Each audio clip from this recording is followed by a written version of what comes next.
Well, I want to wish everybody a happy St. Patty's Day. Is Ron Stevens here? I don't see him. I was wondering if the Savannah River was green today. It's wet. Okay. All right. Gosh, where is everybody? Well, the important ones are here, aren't we?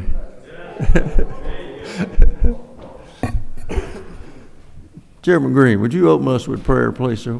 Push your button so I can. Let us pray.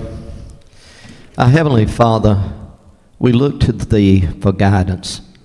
And Lord, as we finish up the session of the Georgia General Assembly, give us special guidance.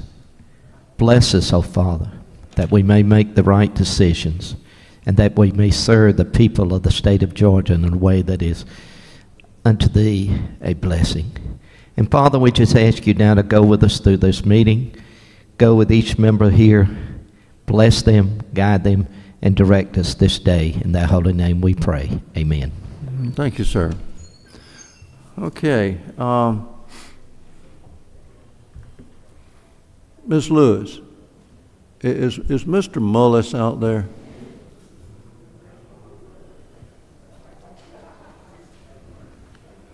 Chairman Stevens, I just asked if the Savannah River was green today. Huh? Fountain's green? Where's the green? You know, aren't you celebrating St. Patty's Day today?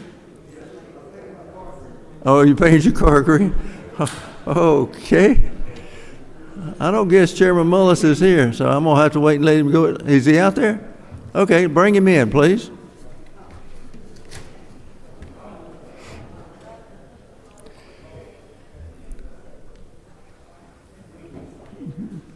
Morning, sir. I know. What pleasure it is to be here. Great friends, and old friends and new friends. I'm particular to that. Well, I'm letting you in first.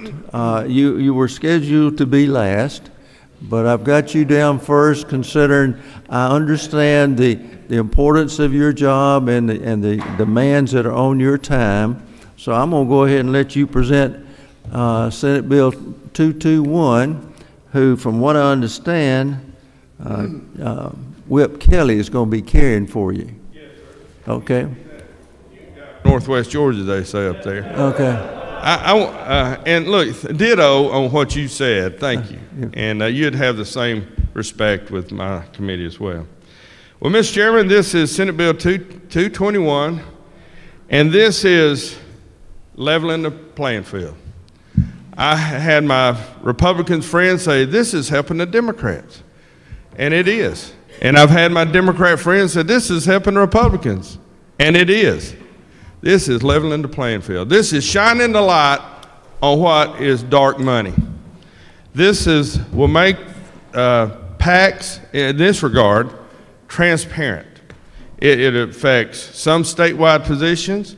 It affects the Republican caucus and the Democrat caucus on both chambers so that they can raise money, but it will be transparent.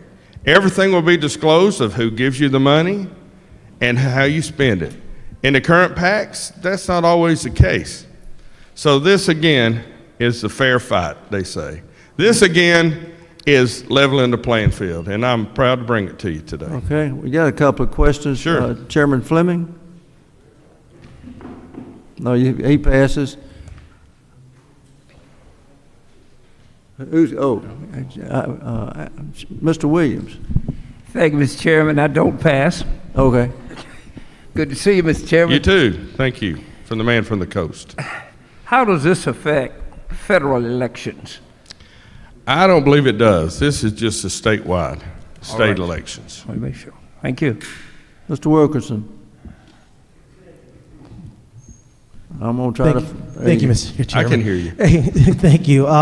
Quick question. So I guess this would require these leadership PACs to kind of disclose contributions and expenditures similar to what we do as elected officials. Absolutely. So one more question. If that is the case, then would these PACs also be prohibited from raising money during sessions similar to what we are? Currently, any PAC is open for contributions during session because they're PACs, they're Political Action Committee. And the kind that some people have, we cannot direct it. I mean, I have a PAC and I can't tell it what to do at no time. I have to rely on the PAC committee to decide.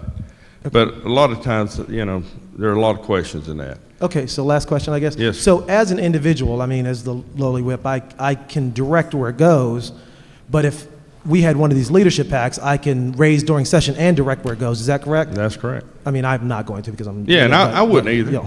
I wouldn't either, but we're talking about a group access. I mean, your caucus would be able to raise it if they chose, not individually. Now, the high positions, they could do it too. Yeah. Okay.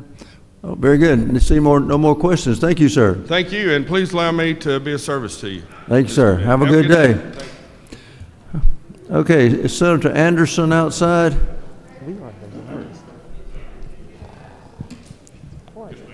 Hey, Senator, I want to let you know on how you're to present this thing. It's not the same way you introduced your pastor when you were over here one year, where you spoke longer than he did. You got about a minute, so make it good. Mr. Chairman, I hear you loud and clear. Ladies and gentlemen, I bring you Senate Bill 9, a bill that passed out of the Senate 51-0. It was a bipartisan bill, and it simply makes Columbia County have its own Superior Court circuit. Okay. And I understand Chairman Newton will be carrying that bill for you? Yes, sir. Okay. Chairman Fleming, do you have a comment? Okay. Okay. Anybody in the back have a question? Okay. Mr. Williams. Thank you, Mr. Chairman. Another great day. Best day of my life. Senator, you mentioned it was bipartisan, but I haven't heard any bipartisan comments on it. But tell me this, what prompted this bill? Was it population growth? Have you grown to the point you need another judge, or what is it? If anybody has came to Columbia County lately, you see that everybody wants to live in Columbia County. Population is way over 180,000 now, and the population justifies for its own circuit. Thank you, sir. Now, Mr. Fleming, Chairman Fleming. Thank you, Mr. Chairman. Senator Anderson, isn't it true in relation to Representative Williams' question about bipartisan support that it did pass unanimously out of the Senate with every Democrat voting for it, and the minority whip, who is from Augusta, going to the well speaking in favor of the bill? Isn't that true? By all means. Thank you. Hey, thank you, sir. Mr. Whip. Okay. Anybody else in the back have a question? Okay, seeing none. Thank you, sir. It's such an honor to be in your presence. Well, today, it's a pleasure you got to see me. Thank you. Thank you, sir. All right, Mr. Brass. He has Senate Bill 32, and from my understanding, Mr. Gullett will be carrying that bill for you? That's accurate, Mr. Chairman. Okay, Senate Bill 32, go ahead. Thank you, Mr. Chairman. This bill is simple. It actually, under current law, all state, county, and city employees are exempt from public record, and we're simply adding federal employees to that. And then that's in section, I believe, 3. In section 1 and 2, actually, we've added some language from Representative Gullett where he worked with the Secretary of State's office to tie up a loophole to where you can look up home addresses to anyone that is licensed through the Secretary of State. We're simply tying up that loophole and making it to where you can't go in and look up a nurse or a builder, can't look up their home address through the Secretary of State's website. Okay. Well, I don't see any questions. Thank you, sir. Thank you, Mr. Chairman. Senator Dixon. He has Senate Bill 34, and Representative Bonner, I understand, will be carrying that bill for you. Is that correct? Yes, sir. Yes, sir, Mr. Chairman. That's okay, correct. Go ahead. Now, this is your first time here, isn't it? Yes, sir, it is. Okay. Welcome. Thank you very much. Thank you, Mr. Chairman and committee members. I bring Senate Bill 34 to you today. It has to do with helping victims of human trafficking. It allows them to change their name under seal, and then it also would allow the court to waive the requirement of having to publicize in the paper for 4 weeks, running their name change request in the paper, just to protect these victims of human trafficking. Okay. Well, I see no questions. Thank you, sir. Thank you very much. Have a great day. And all right, you too. You're always welcome back. Okay. Hey, let's see. Senator Jackson, Senate Bill 75. Well, I don't know you. Good morning, sir. I'm Senator Kim Jackson. Where are you from? I'm from Stone Mountain, Georgia. Okay. Well, glad you're here. What you got for us? I have Senate Bill 75. It's a very simple bill. It just allows victims of stalking to be able to get out of their leases without penalty as long as they've been before a judge to prove that they've been a victim of stalking. Okay. Sounds pretty good to me. Thank you, ma'am. I don't see any questions. Thank you. All right, thank you. All right, Senator Tippins, Senate Bill 143. He's not here? Okay. All right, Senator Strickland, I know he's here. I talked to him a while ago.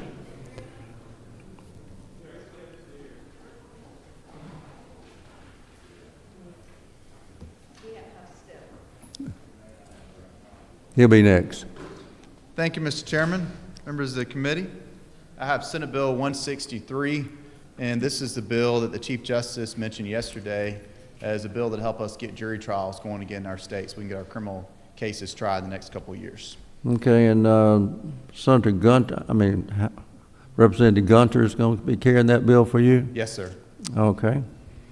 Is that the only one you got? That's all I have today. All right.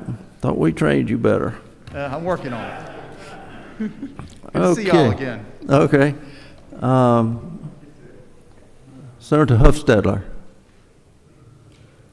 He has Senate Bill 148. It's on your yellow sheet.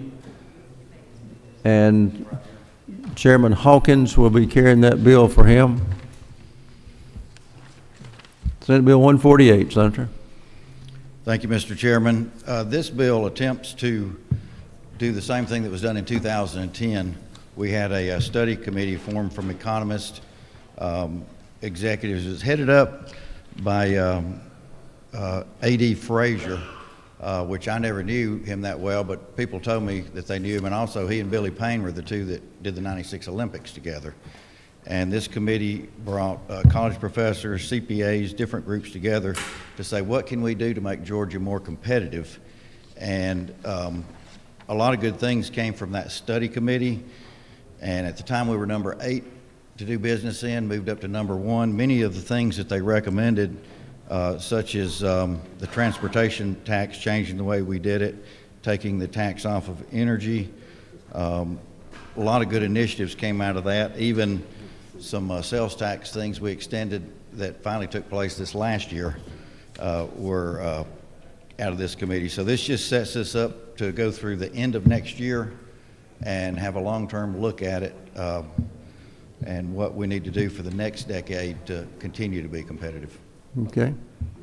Well, you did a good job. You have no questions. Thank you. Hold on. Okay. Okay. I think I got you. I had to turn them all on back there. Go ahead. Thank you, Mr. Chairman. And I know we spoke about this yesterday, but being a CPA and we're talking about tax reform, I get a little excited, but I'm less excited because there are no CPAs on this commission. And I've talked to some fellow CPAs, and they are concerned with the fact that we're doing tax reform with no CPAs being guaranteed on that committee. And so that makes it harder to support, which I think is a great bill, but I just don't know how we do that. Well, I talked to Don Cook, who is the head of the Georgia Society of CPAs, and I also talked to a gentleman that was on that committee that was a CPA. He now lives in Arizona, and he talked about how great the committee was. They didn't specify it in the last bill. I didn't specify it in this one. I think it's important in the appointments that we make that we do put a CPA in there and I feel confident that there will be one on this committee. Do you further yield? Would you be open to, I mean, three economists, I mean, three economists, it seems like it's more economic development than tax reform. And would you be open to at least guaranteeing that one CPA is on there and not relying on one of the appointments of the other groups being out there? Because I did also talk to Mr. Cook, and they don't make recommendations necessarily, but like I said, as a CPA, I just don't know how we do this. From what I understand, the speaker and the lieutenant governor can appoint pretty much anybody they want to. So, you know, they could appoint a CPA, both of them could appoint a CPA, so. Okay, I mean, I'm neutral on the issue. I think we will have a CPA on the committee just like last time. Okay, 55, Chairman Martin. Thank you, Senator. Isn't it true that when this happened in ancient times before with Chairman O'Neill leading it from the House, I also served with the chairman on that. And we went around the state, and we heard, while you mentioned there was a CPA as part of the panel, we heard from CPAs all over the state. We heard from tax directors at various companies in various industries. The fact that an individual has a certain degree is on the committee does not did not limit it in the past, Mr. Chairman, and to the senator. I thank you for bringing it. I think it brought good information back in the past and can again. Thank you. I wasn't in the legislature then, but everybody that was gave this a really glowing report and talked about them traveling around the state with this group. Mr. Williamson.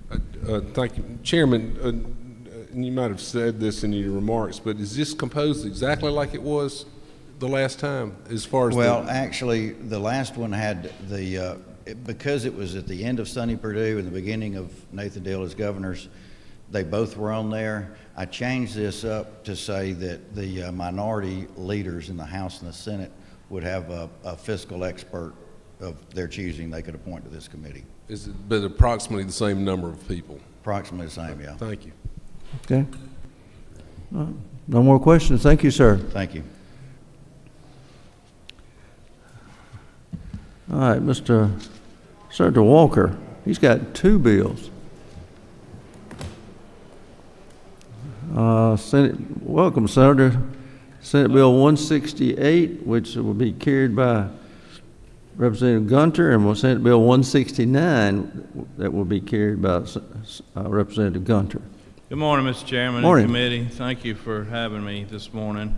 During the COVID pandemic, Governor Kemp showed great leadership in allowing us to modify our practices and keep our businesses open while staying safe. And these two bills attempt to codify some of the practices we've adopted during the pandemic that businesses have found to work well and be efficient. So Senate Bill 168 allows corporations, even after the expiration of the public state of emergency, to continue to hold their annual shareholder meetings and special shareholder meetings virtually.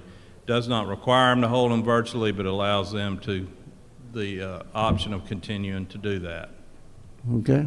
Well, see no questions on that one. Oh, hold on. Chairman Smyrie. Senator, Representative Gunter had the same type of bill with virtual shareholders. What's the difference between the bill he had allowing for shareholders and this bill? I was just curious. I don't think there's hardly any difference, Mr. Dean. We did change ours on the Senate floor to make it become effective upon the signature of the governor. We changed the effective date on ours. I don't know if y'all did that on his, but that's a good addition. They're parallel That's bills. a good addition. Thank you. Okay. Thank you. All right, 169. Same type concept. During pandemic, the governor allowed contractor surety bonds to be signed digitally and remove the requirement for a raised seal. That has worked well. It's efficient. It saves time, and it also saves like FedEx cost and stuff like that. The insurance industry favors it. The construction industry favors it. DOT's okay with it. We want to allow them to continue to use digital signatures and a digital seal on surety bonds. Okay. For public projects. Well, I don't see any questions. Thank you, sir. Thank you, Mr. Chairman. Well, the next one who's coming in is kind of interesting. You know, Mr. Hatchett, we got two of y'all here now? Afraid so.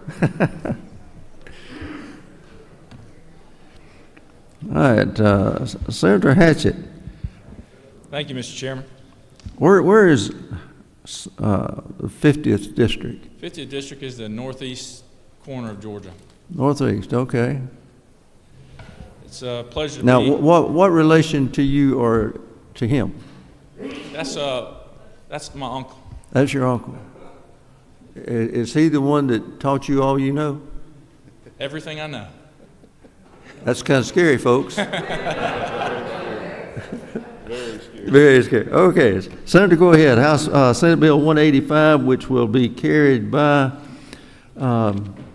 Representative Todd Jones when it hits the floor.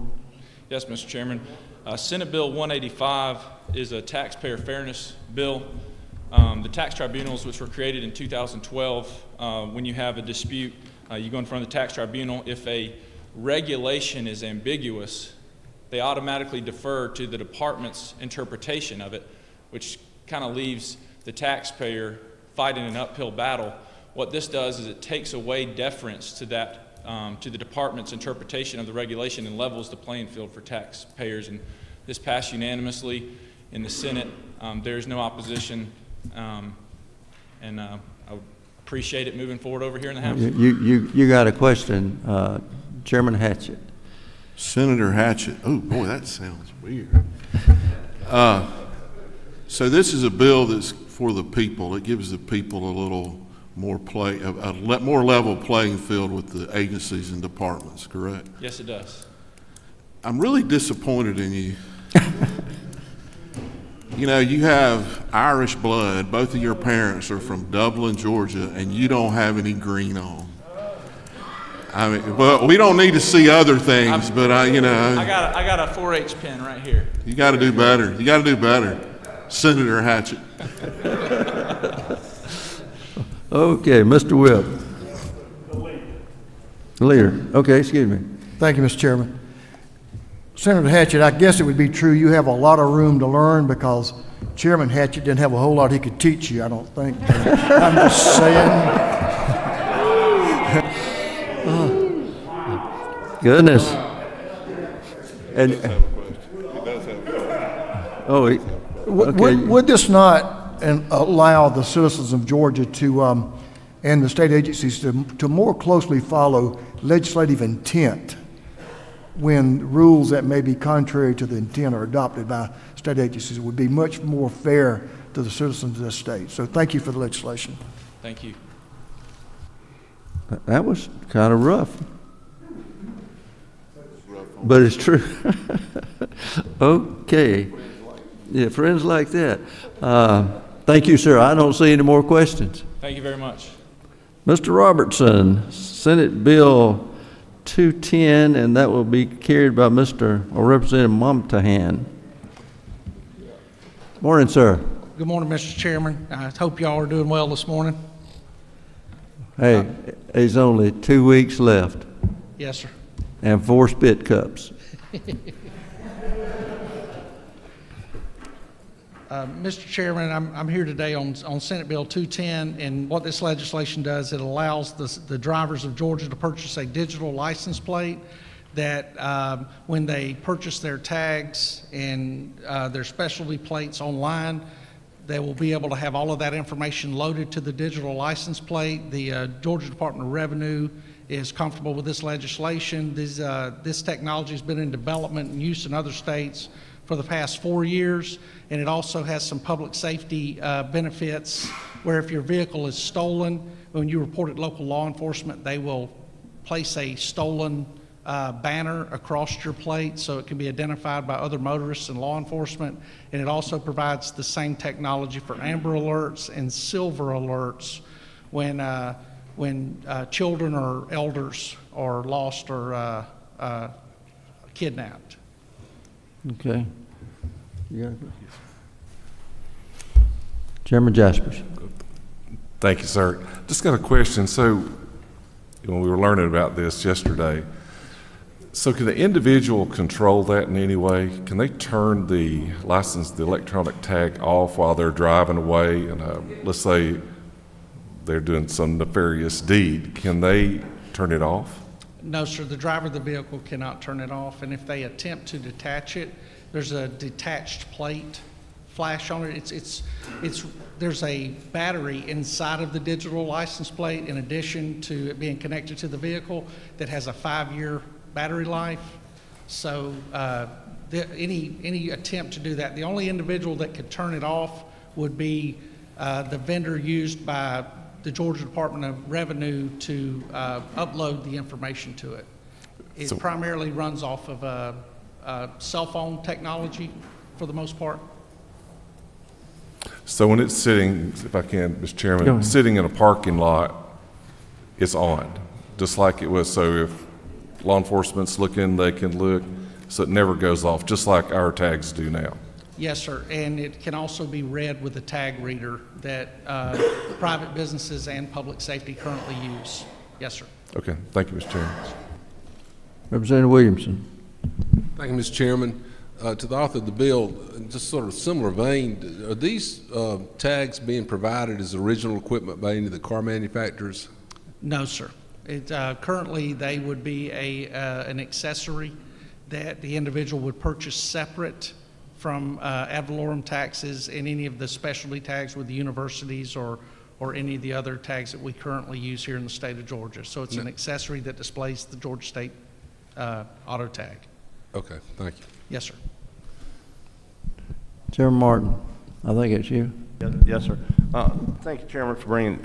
I have to ask. I mean, if it uses cellular technology, and who's liable if it's hacked and something bad happens? As far as the hacking of it goes, looking at the security, and I worked with some technology who I felt were experts in talking about that, and it's the information is so,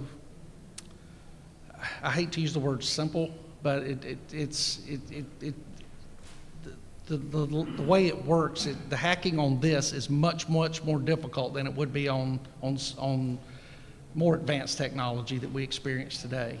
Based on what they've told me, all the technology is self-enclosed, and if you think about it, it's tough for someone to hack your cell phone.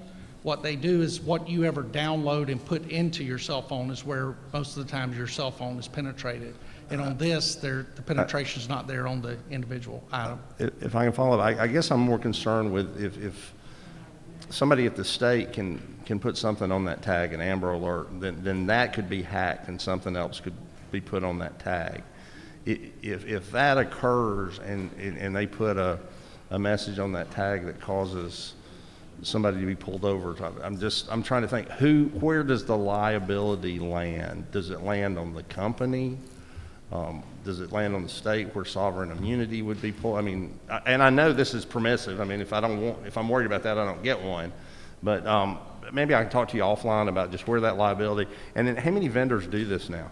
Yes, sir. There's several vendors that do it now. It's used in the state of Texas, Illinois, Indiana, another state out west that I'd rather not reference, and then as far as the liability goes, I'm not sure of what type of information that could be placed on there that would create any liability, unless but the relationship between the DOR and the provider of the technology package, I'm sure in the contract that would be a part of the agreement, but I think the liability part of it, the only thing I could think of would be if a stolen banner was put across the top and the individual was stopped by law enforcement, then a records check, GCIC check, and a vehicle check on that would show that the vehicle was in fact not stolen. Okay, thank you, sir. We got a couple more. Who's back here in the back with Mr. Williams? Mr. Chairman, I really, when I listen to Representative Martin and Chairman Esford, I'll be frank with you. I ain't comfortable because if you can hack my phone and a 16-year-old can hack into Citibank, and we're saying now Georgia's got something that's unhackable, I got real, but when you speak, Representative Martin, I'll get more. What I really wanted to say was, one of the best parts of life in Georgia is being able to see what county you're from. And you're taking away the last of it, all these vanity plates, you can't hardly tell. Now I won't be able to tell anything anywhere. Yes, sir. Okay. Mr. Leader. Thank you, Mr. Chairman. Gentleman yield. Yes, sir. I have two fundamental concerns. One is, could these license plates be used for advertisers to figure out where you're sort of geolocated and then send that information to big corporations? Because right now, as you know, the federal government is cracking down on Apple and Google for selling data. So the hacking doesn't necessarily bother me. It's how they can geolocate you and then have advertisers figure out what you're doing. And are there any protections to keep that locked away? Or is this something that potentially can be sold to advertisers that could potentially see where you are in cars next to you to figure out how they can get more intrusive into what you're doing? Is there any protections in this bill that would allow for that not to happen? Yes, sir. These digital license plates do not have GPS, so you could not be hacked, and as far as or be located, I should say. And as far as the hackability, it's not the device that's hacked; it's the software that is uploaded to whatever device. And so this, where I was talking before, when you deal with a phone or with a computer that have multiple layers of different software that may be downloaded, that's where the hacking comes from. And in equipment like this, you don't have multiple layers of software that are open to allow some of the more nefarious groups that may want to hack. And these license plates will also not be allowed to do any marketing. So nobody would be able to buy a logo from their favorite restaurant or anywhere else and promote it through their tag also. Thank you. Thank you, sir. Thank you. Well, no more questions. Thank you, sir. Thank you, Mr. Chair. I understand Mr. Tippins is outside. Send him in. Senate Bill 143. And once it hits the House floor, it will be carried by Representative Todd Jones. Morning, Senator. Morning, Mr. Chairman. How you doing? Take your mask off so we can see you and hear you. Thank you, sir. Thank you very much. I appreciate it. Senate Bill 143 is very simple. It has a one-word change on line 72. This was a lien bill, a reform bill that was passed last year, almost unanimously, I think, in both chambers. That bill took the word lien out in 3 or 4 different places and inserted in its place the word affidavit. There was one place that it was skipped on line 72. This bill corrects that. Corrects one word. Corrects one word. Takes out the word lien, puts in affidavit, and that's affidavit of notice. Okay. Well, I see no questions. Thank you, sir. Thank you so much. I appreciate it, Mr. Chairman.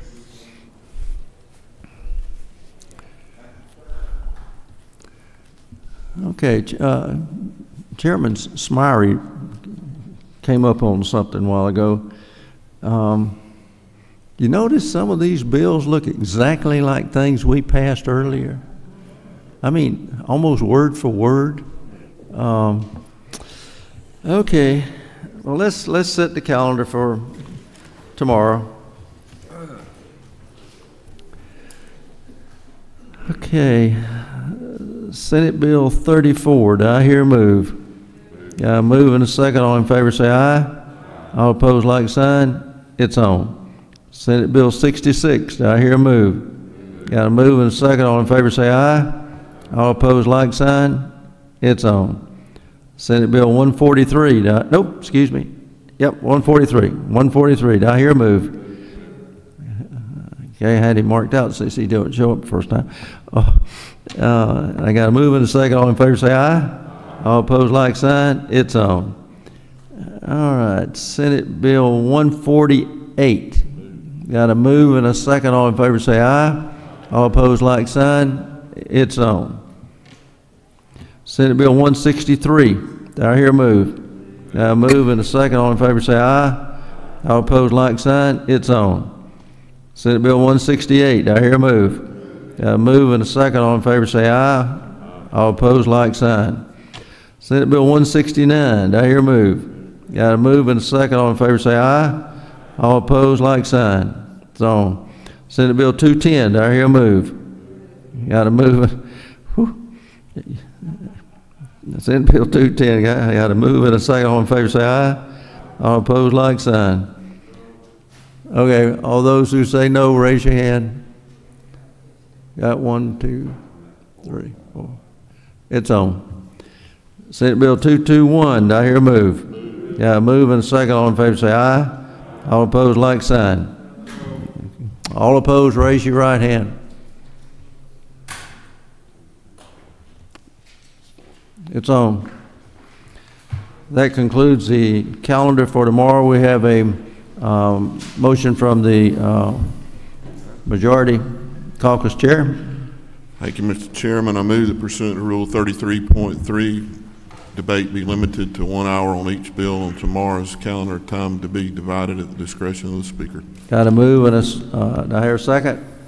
Oh, got a second. All in favor say aye. Aye. All opposed, like sign. Okay, those opposed, raise your right hand. Count. Okay, motion carried. Thank y'all. Y'all have a good day. Happy St. Patrick's Day.